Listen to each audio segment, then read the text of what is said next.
All right, what's going on, folks? Just checked in this 2014 Chevy Silverado. This is the 1500 that just got dropped off from Texas. Some of you guys have probably seen it on our website already. This is a 7-inch Mcgaughys kit, 24x14 American forces, 35 1550, 24 Fury MTs. It is actually a gorgeous truck inside and out. It's dirty right now because it just got transported from Texas. It's made its 1,200 mile journey here, but a very nice truck.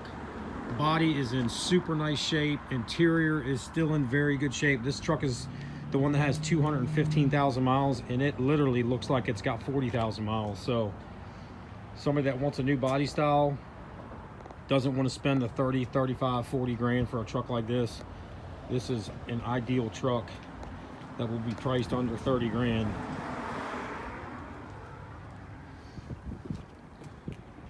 So again, if you're in the market, if you've been waiting on this truck, it just got here from Texas. I expect to have this truck ready probably at the very beginning of next week. It's not going to need a ton. Like I said, the mechanic reports on it were very, very good. The condition inside and out were very good as well. So anyway, more information, call us 540-898-1300. Follow us on our Instagram channel at deluxe_motorsports. If you haven't subscribed, in the bottom right corner, click that subscribe button to see more of these beautiful trucks we get in. Again, Mark, Deluxe Motorsports. See ya.